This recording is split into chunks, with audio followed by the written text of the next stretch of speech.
So, whew, it's a mess. It's really a mess. And then, again, like I told y'all, I'm that type of person, you just can't tell me everything, anything, and I believe it. So, happy Thursday, y'all. It's Friday Eve. Happy Thursday.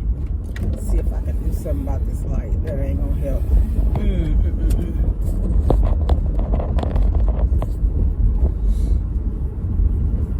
So, y'all, they were talking about the port strike and how that's going to affect, you know, the consumers, the things that we need, the things that, you know, especially our like paper products, our toiletries and stuff like that.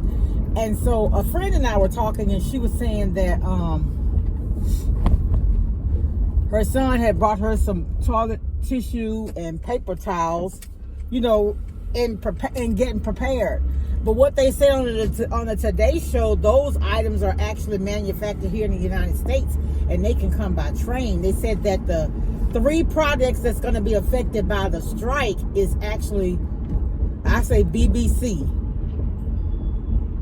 bananas, beer, and cars. And it may be other items, but they've been in negotiations, so maybe things will work out. The bottom line is, though, if you take care of your employees, your business is going to flourish anyway. I think what happens is we get so hung up on profit, the bottom line, and what our return looks like. I just feel like if you do the right thing, the Lord going to bless you anyway. Because like I told y'all before, my mom say right always win. And so I heeded that, and I live according to that. I do. And you may hear that conversation, just about every conversation I have with people, because I've lived enough. I've tried him, and I've seen him work in my life that way. So, yeah, but it's Thursday. It's Friday Eve. Y'all, we got a tea at church. We're going to be wearing hats. So, you know, I told y'all my head real big. So I ordered this hat. I sure hope that hat fits. Oh, Lord. I hope it fits. Hey, y'all. I made it to a tea at the church. Now, I need y'all honest opinion. Yo, I don't like the black version of Minnie Pearl with this hat on. I don't look like I'm country. I am from Louisiana, but I really look country with this hat on. I ain't like. All right, let me take my glasses off. Let me see if I look a little better. How I look with the glasses on? Oh, I might look a little cute with the glasses on, but with them glasses on, I look like a black version of Minnie Pearl. All right, y'all. I'll talk to y'all later. Be blessed. Bye. But you know what? Amazon is the GOAT. I'm telling you, anything I need, anything I can find, I'm going to go to Amazon. I'm going to find it. And a lot of times, the prices are comparable.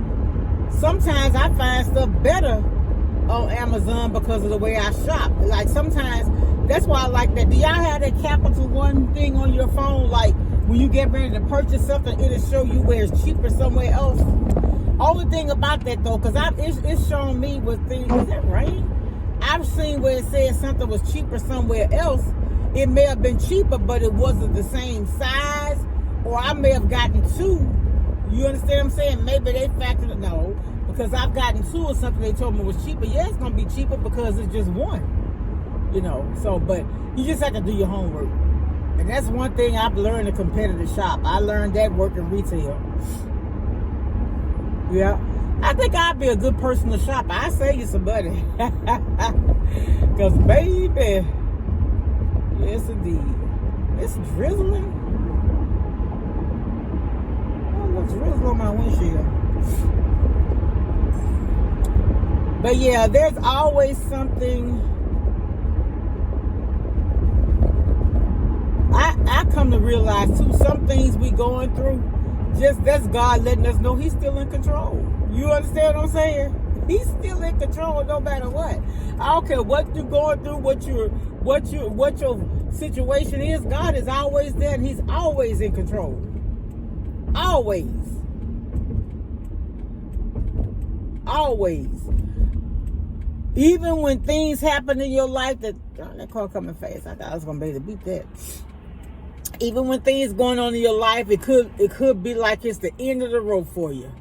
And just when you think you can't go no more, that's when God step in and show you, hey, I got this. I got this. Woo, that's why the place I'm in now is a place of peace. I'm telling you now. I was having a conversation with somebody, and I was like, you know what? I'm at a state of peace. I'm single.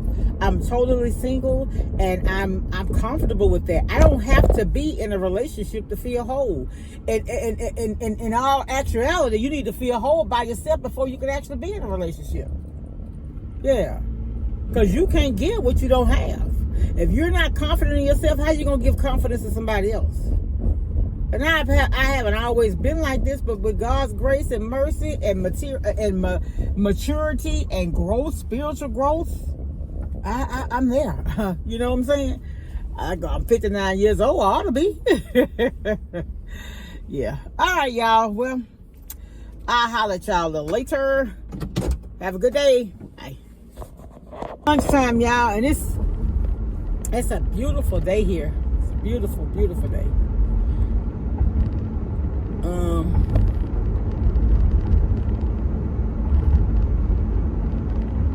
I was reading an article, and they said that there's some tapes leaked with Diddy, and says a person more high profile than he is on the tape, and they didn't specify who the person is. So basically,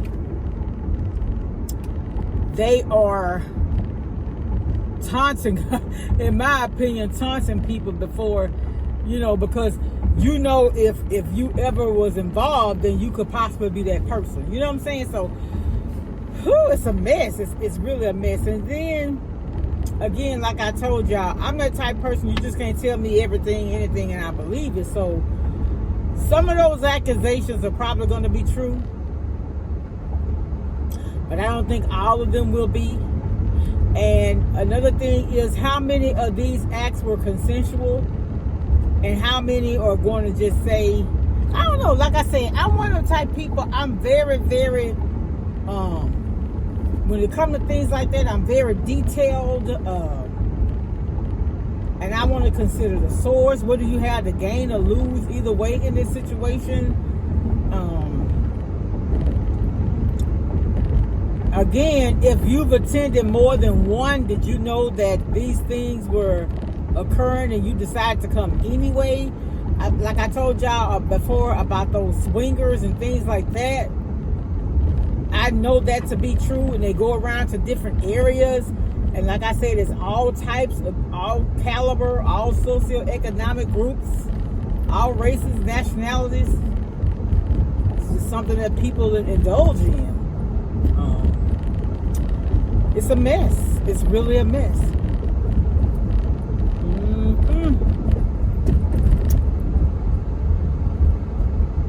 Anyway, y'all, I ain't gonna hold y'all long. I just wanted to come on here and just mention that. Like I say, I think what I say is worth listening to. I don't get a lot of views, but again, I ain't on here begging, like old people say, po mouthing. I ain't got this. I don't have that. I believe in working hard for what you want, working smart. You've never seen a millionaire be a beggar. If a millionaire begging is in the form of marketing, they're selling something. They're selling you a product, a service, or whatever. So you got to think about. I always think about that. All right, y'all. I'm out of here. Now I'll holler at y'all later. Bye. Hey, y'all. I'm back. It's the end of the day. So I do and get a lot of texts and everything about seniors' health and dementia, Alzheimer's, diabetes, just anything dealing with health and some of the things that affect seniors. And they were saying that a lot of seniors are misdiagnosed with Alzheimer's or dementia, And really what they have is some type of encephalitis that can be cured with medication. I was like, wow. And they actually, I'm a link it though. They were telling a story about a lady 58 years old. That's what was alarming to me, because she's a year younger than me. And they had said that she had dementia, and then they ran some further tests, and it was discovered that she didn't. She had some type of encephalitis, and it was curable with treatments. I was like, wow. So in instances, and you know, and I listen to my doctors and stuff, but when I had some concerns,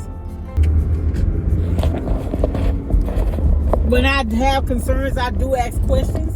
One time I had gone to see my doctor and she wasn't in, and so I got a nurse practitioner. And I told this story, I don't know if I told it on here or not, but he had prescribed me some medication.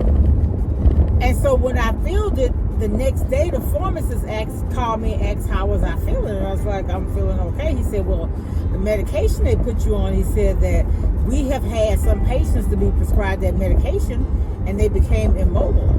So I was like, oh, okay. Well, guess what? I didn't ever take it. And so when I went back to my doctor, she's like, well, you know, if we prescribe some medication for you, I need you to take it. She said, because I'm going to mark you down as non-compliant. She said, because we prescribe the medication for you based on your history, you know, and I guess everything else, you know, the total medical, the total profile, not just certain things. And she said, because we don't want anything to happen to you.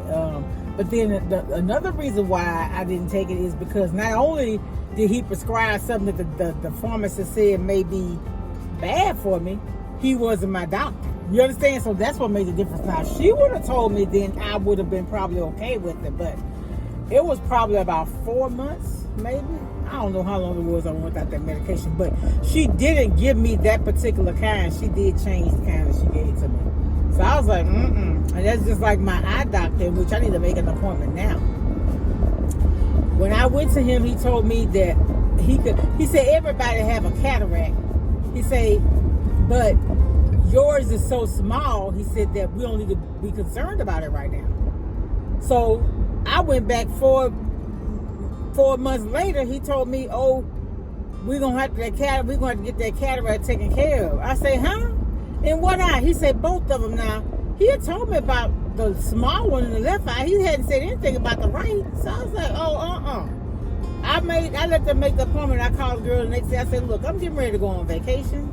And he got me scheduled to come in Monday to test for pre-op for cataract surgery. I said, after he had told me that the one I had was so small, it wasn't worth it. So I canceled that appointment and I hadn't been back because, I don't know, I just felt like that was a money grab. Because one time I was at the same hospital, I was at the same doctor's office. There's a lot of doctors in one office. And this is what I heard. The doctor was walking in. He said, yeah, cataracts, glaucoma, I think he's saying cataracts, that's what keep me in business. And I was like, I don't know. And I guess I do need to go, because it's been, but see, I went to another doctor though after him. And that doctor did tell me, I got a second opinion. He said, nah, he said, that cataract is so small, you don't need surgery. So that made me not want to trust my doctor. You understand what I'm saying? Now, I know I need to be under an eye doctor's care because of my age, and plus my eye's been bad so long. But that just didn't sit well with me. So basically, you need money. It's close. You know, it just didn't. It didn't sit well. I'm just being honest. And I just don't think that they need to do that. I feel like if you running low on money, I don't care what your profession. Don't use your customers. Don't use your patients or whatever. Whatever you need, God's going to supply it for you. You don't have to beat people to get what you think you need. Because sometimes the things we think we need, we don't even need them. We don't. We want them. We don't need them. But yeah, so I got that. Like I said, I got the second opinion from my optometrist. So what I'm gonna do when it's a year to go back to the optometrist, that's when I'm gonna go back to him and let him tell me about the cataract before I go back to the ophthalmologist. I'm actually thinking about switching over to somebody else though, because I didn't like that. Anyway, y'all, I'll talk to y'all later. Bye.